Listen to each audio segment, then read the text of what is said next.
I never expected my own family to cut me so deeply. I remember standing in the hallway of our small house, which smelled of freshly cooked potatoes and herbs. My older brother, let me call him Calvin, was standing in the living room, all dressed up for his birthday dinner. I had traveled by bus all the way across town, my last few coins spent on the fare. Even then, I didn't care about my own empty pockets as long as I could see him on his special day. That was what I believed real family did, show up for one another, but I was so terribly wrong. I heard Calvin's footsteps even before I saw him. My heart was pounding in anticipation. I had always looked up to him. We had our differences, but deep down, I thought we were in this life together as brothers. When he appeared in the doorway, his arms were folded, and his eyes were filled with an unmistakable look of contempt. "Why are you here?" he asked without even a courteous hello. I stammered. "I wanted to wish you a happy birthday.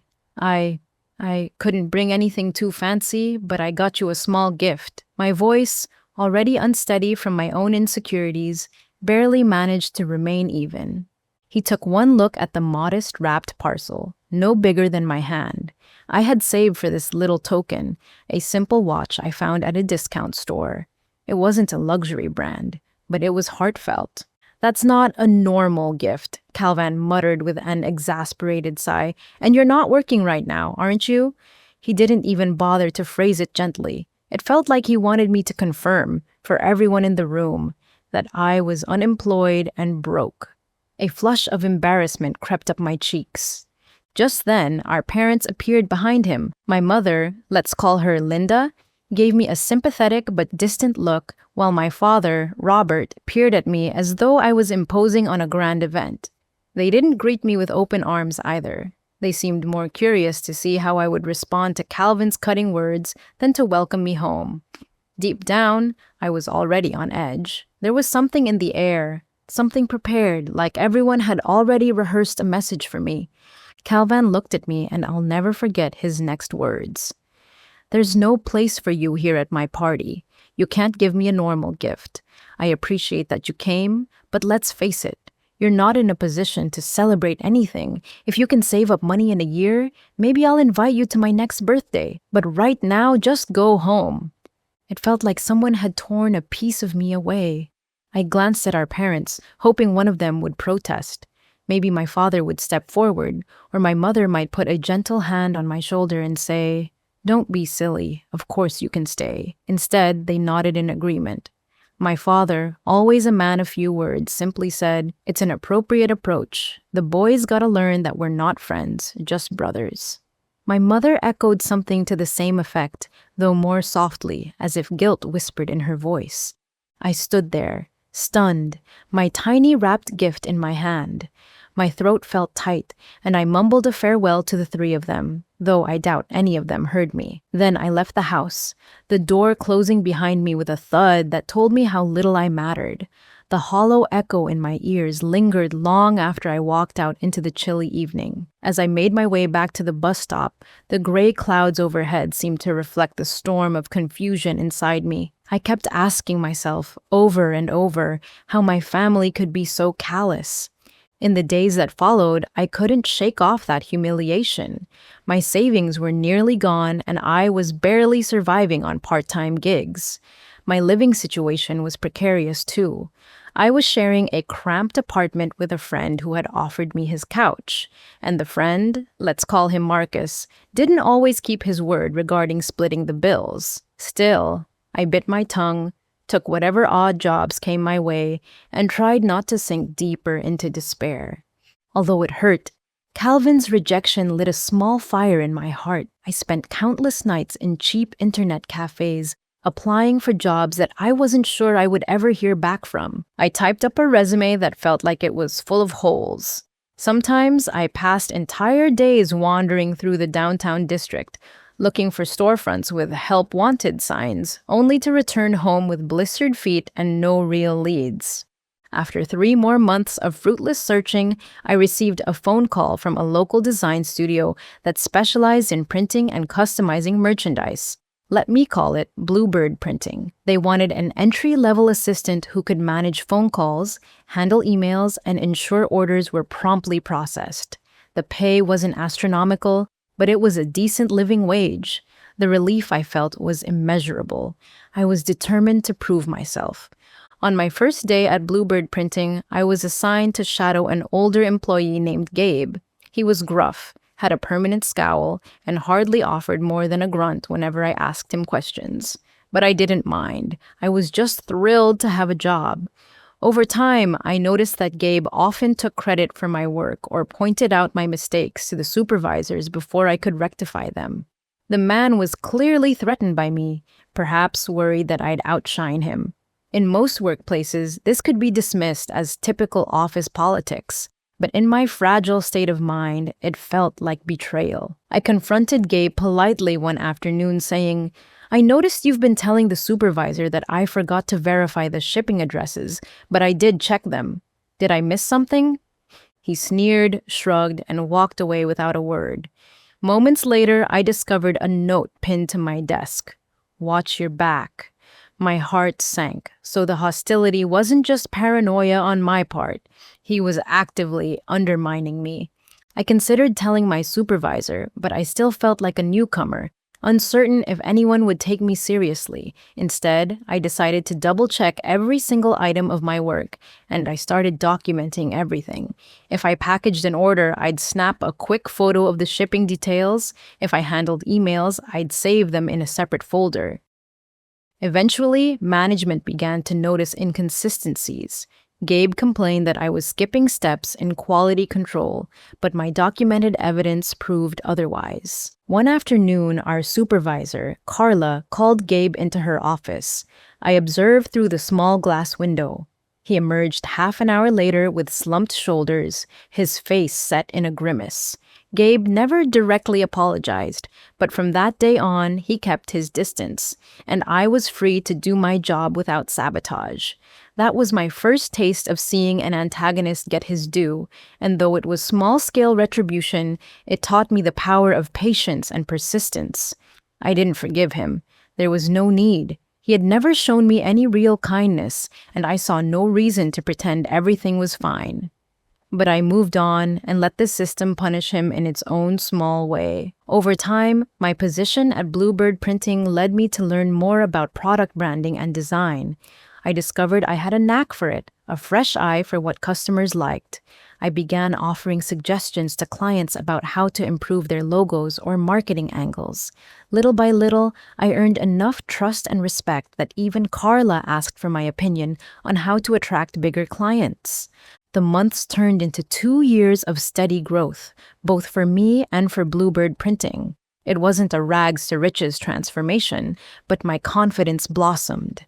I had built a stable life, a modest one-bedroom apartment, a used car that ran pretty well, and enough money to ensure I was never in the dire straits I had been before. The best part? I'd managed to create a small savings account for the first time in my life. I felt like I was standing on firmer ground than I ever had before. During this time, I rarely heard from my brother. Occasionally, my mother called, but our conversations were brief and formal. She never asked how I was doing in a genuine sense. It was always just an update about what Calvin was up to or how proud my parents were that he'd been promoted at his job. When I hung up, I felt that old sting all over again. Their pride was always in Calvin. Their acceptance was always for Calvin. I was never more than an afterthought. As the years passed, my ambitions widened. I began to think, maybe I don't have to work for someone else my entire life. Maybe I can create something on my own.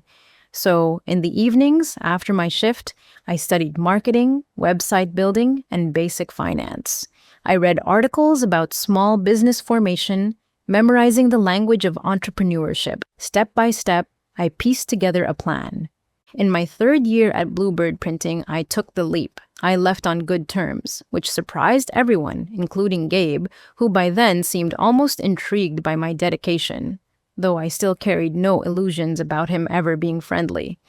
I started a brand consulting agency. Let me call it Riverstone Agency. My plan was straightforward: help small businesses revamp their logos, design digital marketing campaigns, and build consistent branding strategies. It was definitely not a get rich quick scheme. It required grit and an understanding that most new businesses struggle in their first year. At first, I operated out of my apartment, using my living room as an office space.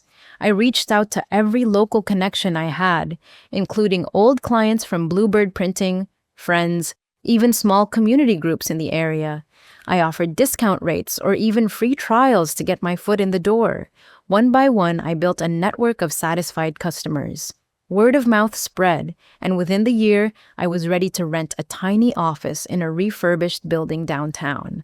I hired my first part-time employee, a former college student named Jillian, who had an incredible eye for design work and a warm demeanor for client interactions. Gradually, Riverstone Agency expanded to 5, then 10 employees. After 2 years, I opened a second office across town. The day I signed the lease for that second location, I sat alone in my car for a good hour, reflecting on how drastically my fortunes had changed. An image of Calvin's dismissive face floated through my mind. He had once told me I couldn't step foot in his birthday party because I had nothing to offer. Well, now I had plenty, yet I felt no rush to share this triumph with him or my parents. I was content to move forward and let them remain in the past. But fate has a strange way of bringing unresolved issues back to the surface. It happened 7 years after that humiliating birthday fiasco. My parents, Linda and Robert, called me one afternoon. They sounded anxious, even desperate. My mother was the one who spoke, explaining that Calvin had run into serious financial trouble. The company he worked for was downsizing, or as they put it, undergoing structural reorganization, and he lost his job in the process. A risky investment also went bad, draining his savings. He and my parents had tried to salvage the situation, but it snowballed faster than they could manage. As she explained the situation, I began to see the picture. They needed money, and apparently they needed it quickly. My father was in poor health by then. He couldn't simply go back to work in any substantial capacity, and my mother, never one to handle finances well, was overwhelmed. Calvin, of course, turned to them for help first, but their resources were limited. Then, like an afterthought, they looked in my direction. My mother's trembling voice said, "Maybe you could help your brother. We know you have a growing business. We've heard good things, and you must have some savings or assets by now." I felt an intense blend of emotions swirl in my chest, memories of that dreadful evening. Calvin's sneer, my parents' nods of approval flashed vividly. Something inside me had healed over the years, but that scar was not so old as to be forgotten. I was silent on the phone for a long time. Finally, I said, "I'm sorry, but I can't help you." Immediately, I heard a hush on the other end, as if my mother and father were stunned. I used the same words that had once been thrown at me so casually. "There's no place for you in my life right now. We're not friends. We're only family." It was abrupt, cold, but I felt like I was stepping into a reflection of my past, mirrored exactly. I hung up. Later that evening, as I sat at home staring out the window, I admitted that part of me wanted to help my parents out of pity, but my bitterness took hold. They had enabled Calvin's callousness years ago, leaving me out in the cold. Now they wanted my help? I thought of Calvin's remark, "If you can save up money in a year, maybe I'll invite you to my next birthday." The irony was staggering. What I didn't expect was how swiftly word would spread among relatives and acquaintances. An aunt called, scolding me for refusing to help my own family. A cousin, who never bothered to keep in touch before, sent me messages urging me to reconsider, yet I stood firm. I told them all, "You weren't there for me then, so I'm not here for them now." Over and over, they tried to guilt-trip me into relenting, but I refused. In my mind, this was rightful retribution. Betrayal had to have consequences.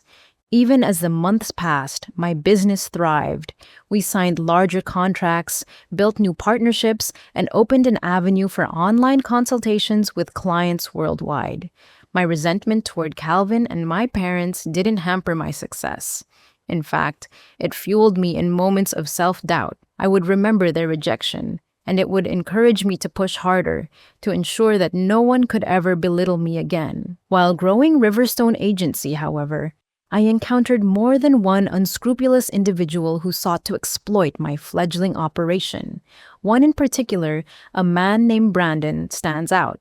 He was a prospective client with a supposedly innovative sports product. He spoke loudly about his aspirations and appeared to be flush with resources. Initially, I was excited to work with him. We drew up a contract for an extensive branding campaign, including billboard ads, social media management, and even a promotional video.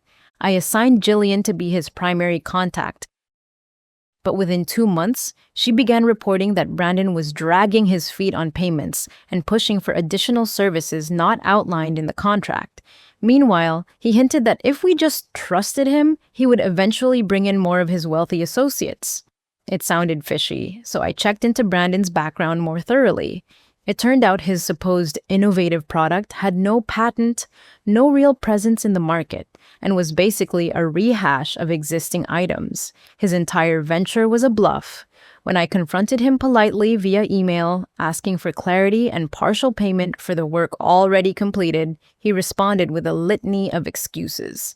Eventually, I gave him a firm deadline. He missed it. That left me no choice but to have my legal counsel, let's call him Peter, send a formal letter demanding payment or we would terminate the partnership and pursue legal recourse. Brandon reacted with anger, threatening to sue, but I had carefully documented everything, just as I had done with Gabe back in my old job.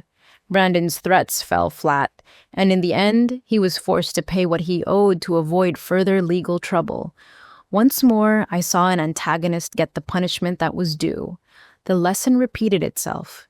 Betrayal, deception, and exploitation had consequences. Meanwhile, Calvin's situation deteriorated. Through various channels, I learned he had trouble finding a stable job.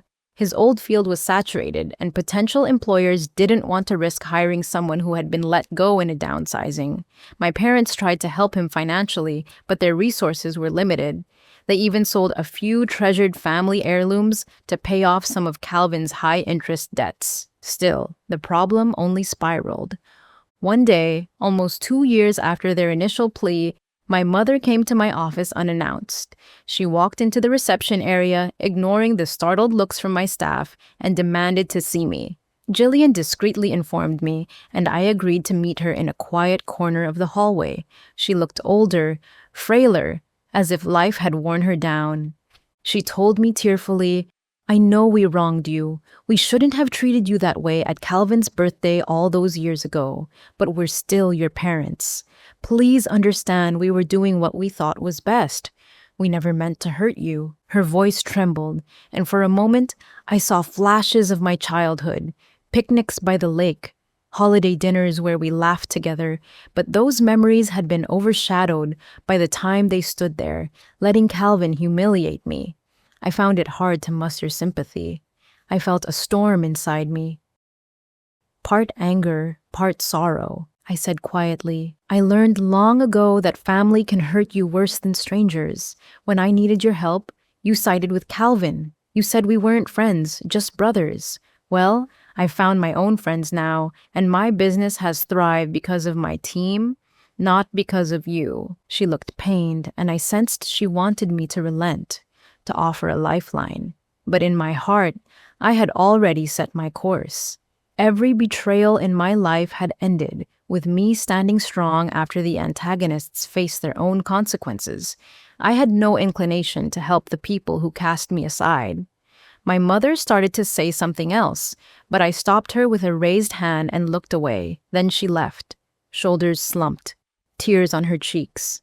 Afterward, I felt a pang in my chest, regret, sadness, maybe guilt. Yet I reminded myself, they'd made their choice, and now I had made mine. The phone calls from relatives intensified. Some tried gentle persuasion, others resorted to scolding.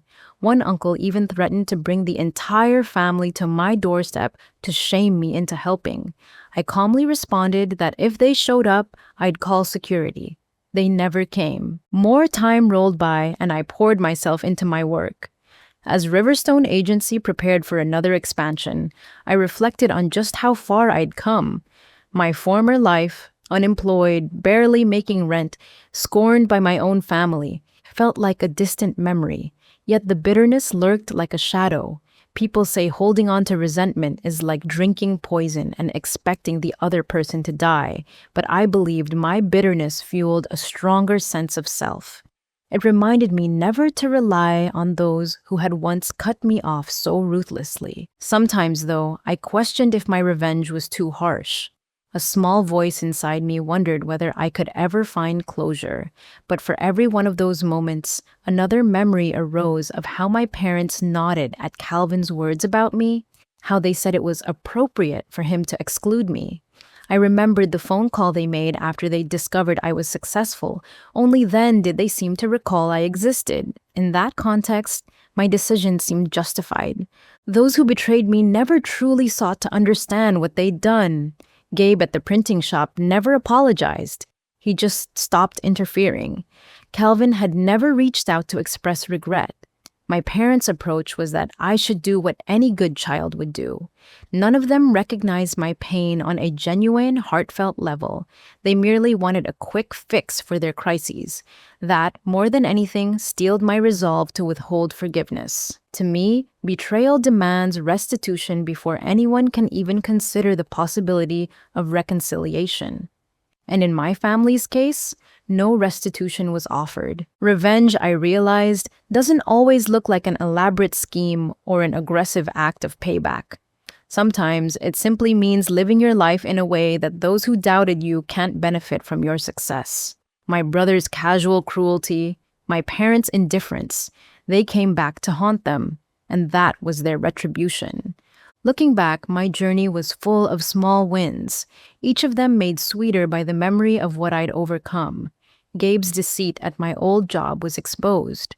Brandon's manipulative tactics were stifled by concrete evidence. My parents and brother, who dismissed me in my hour of need, later found themselves on the doorstep of my office only to be turned away. Throughout all of this, I made sure not to stoop to yelling or name-calling or using foul language. I wanted my actions to speak louder than any crude outburst could. Once, Jillian asked me gently if I had any regrets. She'd witnessed the tension with my mother on that day in the hallway. She saw the phone calls from angry relatives. She must have wondered why I was so steadfast in my refusal. I told her the short version, how my brother humiliated me at a time when I was most vulnerable, and how my parents approved of it. Then I told her that I simply believed in letting people face the consequences of their actions. Jillian, younger and full of empathy, tried to see it from both sides. She asked if maybe my brother had been under pressure at the time, or if my parents were just following misguided assumptions. I shook my head. No, they showed no sign of remorse or empathy back then. They drew a line in the sand. I'm just staying on my side of it.